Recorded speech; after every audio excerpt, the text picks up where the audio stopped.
This is a quick video to teach you how to create a roster from your Infinite Campus so that you can email students. The first thing we want to do is go to our gradebook, and we need to have at least one grade inside the gradebook. So we need to activate our gradebook like we normally do. Again, you have to set the categories, and then you have to set the grade calculation options. So you got categories, which you need to set up, and grade calculation options, which you need to turn on and make your gradebook active. Once that's been done, you can come to the menu or the browser on the left, and you can go to Reports and do a gradebook export. Clicking on the gradebook export, choose a period. I'm going to use section 3. Make sure that also you are in the proper year up here, or else you won't see your grades yet. And I'm going to choose this class here. And then there's this blue button.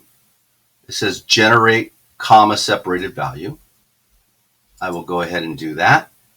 And as you can see here, it opens up an Excel spreadsheet book on in the footer of the web browser.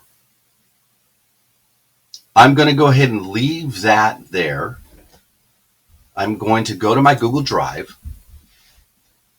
and I'm going to go to New File Upload. File Upload. I'm going to bring in that file that from my downloads, and here it is, and hit open.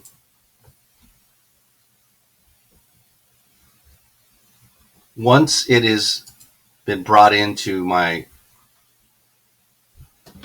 Google Drive, I will click on the first and the second rows by holding the Shift key. So that's the first and the second rows with the Shift key down. I will right click and I will delete the rows. Then I'm going to expand the column A, and so everything fits inside of it. I will click anywhere else on the sheet, and I will actually click on the A itself. Once I have done that, I will go to Data. I'm going to come down from Data to Split Text to Columns. Split Text to Columns. Click on it, and it'll automatically divide the last name from the rest of the data in that column.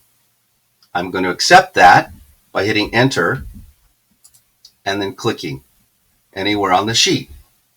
Now, I want to separate the first name and the middle initial away from the B column. And I want to grab the email address. So you see that their student ID number. Student ID number has a pound sign in front of it, which is very helpful. So if I click on the column B, I can go to Data, Separate Columns, and this time, instead of detecting automatically, I'm going to go ahead and select Custom and put in the pound sign.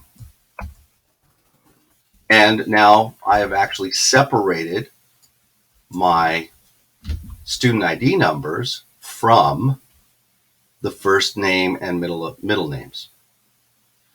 I normally just leave it like this. There's the ability to go back to B again and split it off, but if you do that, you're going to split them off by a space, and that will erase whatever you have in column C. So what I normally do, if I'm going to do that, is I'll just drag column C over to column E and leave it there, and then I will do that function if you want that as well. Otherwise, I'm just going to put it back where it belongs.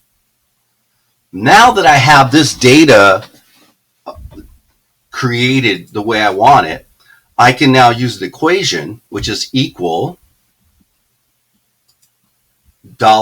equal cell, and then I'm going to use ampersand, which is the and sign, and I'm going to put quotes at guhsd.net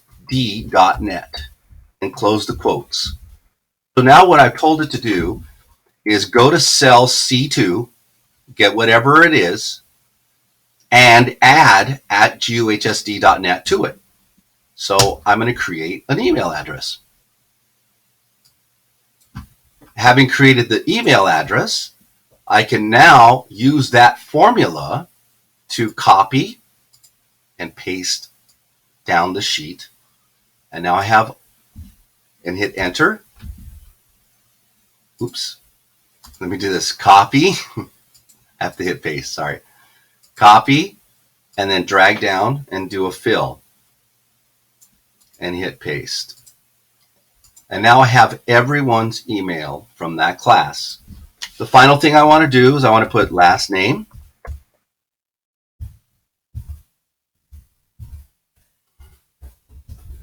first name, ID, email. I will click on column 1. I will make that bold.